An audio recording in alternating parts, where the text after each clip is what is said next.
বিসমিল্লাহির রহমানির রহিম।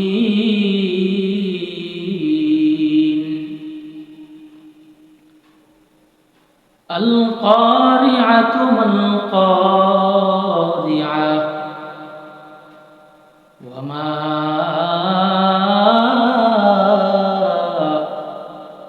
আদরাকা মাল কারিআ।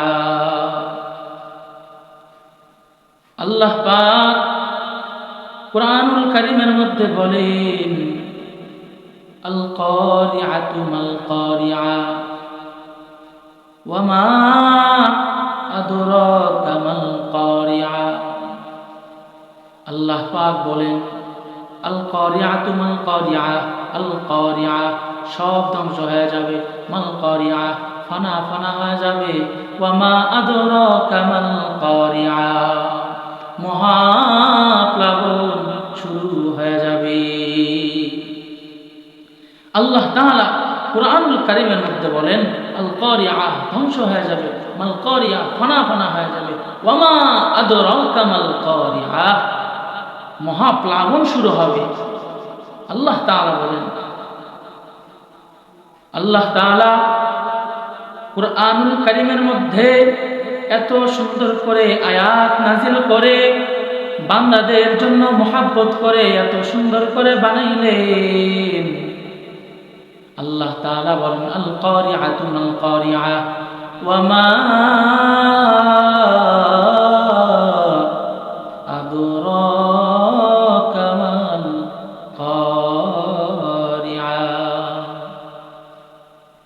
দুনিয়া একদিন তুলার মতো উঠতে থাকবে, উঠতে থাকবে।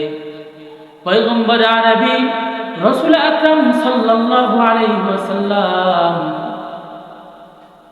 আল্লাহ তাআলাকে বলেন, আল্লাহ গো, সব একদিন তো ধ্বংস হয়ে যাবে, কিন্তু কিয়ামতের দিন যারা আমার আনেওয়ালা উম্মত থাকবে তাদের কি অবস্থা হবে? আল্লাহ বলেন, ও নবী, আমি তো বললাম যেই দিন আমি আল্লাহ তাআলা কিয়ামত দিব, যেই দিন কিয়ামতের দিবস শুরু হয়ে যাবে, ওই দিন সব আল কারিআ হয়ে যাবে, ওই দিন সব আল কারিআ হয়ে যাবে, ওই দিন ওয়া মা আদরাকা মাল কারিআ হয়ে যাবে। আল্লাহ তাআলা যখন পয়গম্বরে আরবি রাসূল আকরাম সাল্লাল্লাহু আলাইহি ওয়াসাল্লামের কাছে কথা বললেন, পয়গম্বর ওই দিন থেকে এত ভয়, রাসূল মাঝে মাঝে সাহাবায়ে কেরামদেরকে বলেন, হে সাহাবায়ে কেরাম, আল্লাহ তো কুরআনুল কারীমের মধ্যে এই কথা বলছেন, আল কারিআ মাল কারিআ সব ধ্বংস হয়ে যাবে, ফানা হয়ে যাবে, মহাপ্লাবন শুরু হবে। এই কথা বলার পরে আল্লাহ তাআলা আবার রাসূলের উপরে একটা আয়াত নাযিল করলেন। একজন সাহাবী দাঁড়ায় গেল, দাঁড়ায় যাওয়ার পরে সাহাবী ডাক দিয়া বলে, পয়গম্বর, যেহেতু আল্লাহ তাআলা আয়াত নাযিল করেছেন, আল কারিআতু মাল কারিআ ওয়া মা আদরাকা মাল কারিআ সব ধ্বংস হয়ে যাবে, কিন্তু আমরা এত সুন্দর দালান কোঠা বানাইলাম, এত সুন্দর বিল্ডিং যারা বানাইলাম, এগুলো কি হবে? একজন সাহাবী, রাসূলের একজন বৃদ্ধ সাহাবী, বয়স্ক সে সাহাবী সালমান ফারসি রাদিয়াল্লাহু তাআলা আনহু ডাক দিয়া বলতেছেন, রে পয়গম্বর আমার বাবা এত বড় রাজত্ব, আমার বাবার এত বড় রাজত্ব কি ধ্বংস হয়ে যাবে? পয়গম্বর ডাক দিয়া বলে, হে সালমান ফারসি, তোমার বাবার যত বড় রাজত্ব হয় না কেন, আল্লাহ তাআলা কিয়ামতের ময়দানে সব ফানা ফানা করে ফেলবে, সব ধ্বংস করে ফেলবে। আল্লাহ তাআলা দুনিয়াতেও মাঝে মাঝে পরীক্ষা করে দেখায়া দেয়। আল্লাহ তাআলা দুনিয়াতে যখন ভূমিকম্প দেয়, আল্লাহ তাআলা অনেক কিছু দুনিয়াতে দেখায়া দেয়, অনেক আলামত দেখায়া দেয়।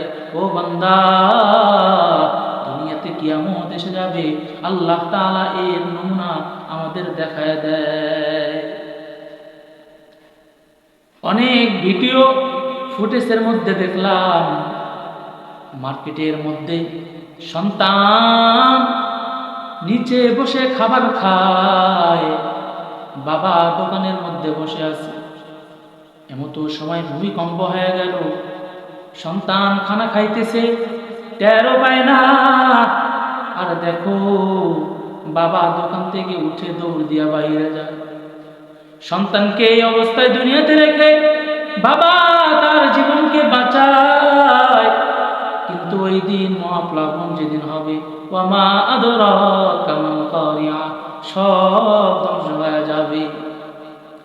ওই দিন কই পালাইবারে ভাই? আল্লাহ বলেন সবাই তো পালানোর জন্য ব্যস্ত হয়ে যাবে। তুমি চিন্তা করছো আমি এক দেশ থেকে অন্য দেশে যাব, আল্লাহ বলেন সব দেশ একসাথে চূর্ণ বিচূর্ণ হয়ে যাবে।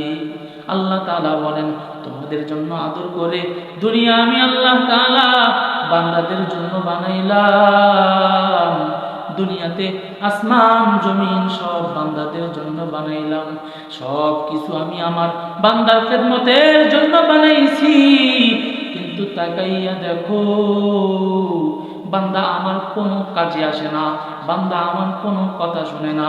আমি আল্লাহ তাআলা যদি চাইতাম তাহলে আমার বান্দাদেরকে এক নিঃশ্বাসের মধ্যে, এক সেকেন্ডের মধ্যে ধ্বংস করে পারতাম।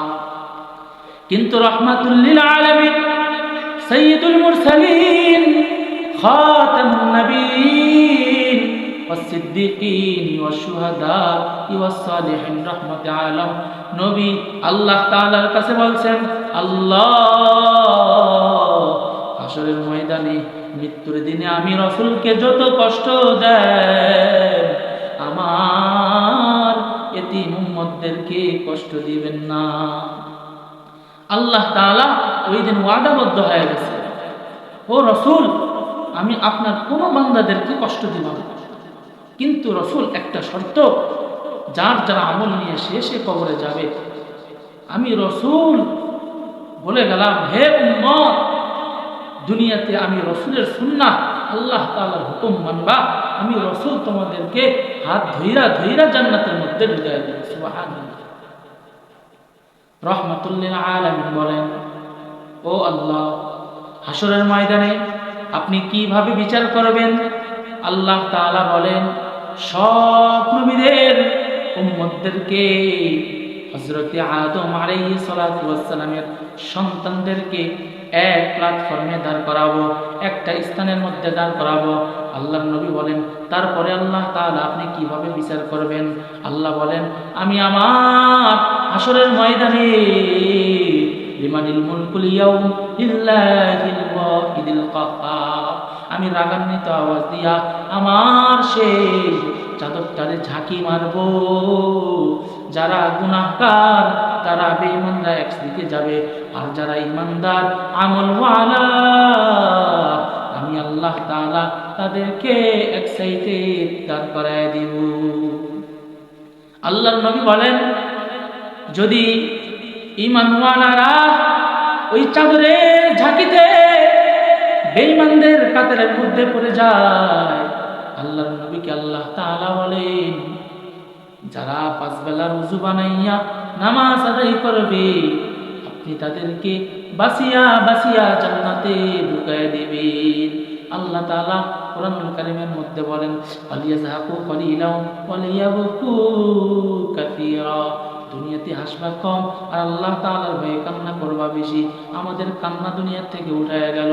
হযরত ইব্রাহিম আলাইহিস সালাতু ওয়াস সালামকে আল্লাহ তাআলা যেই দিন নমরুদের হাত থেকে বাঁচানোর জন্য ইব্রাহিম নবীকে আল্লাহ তাআলা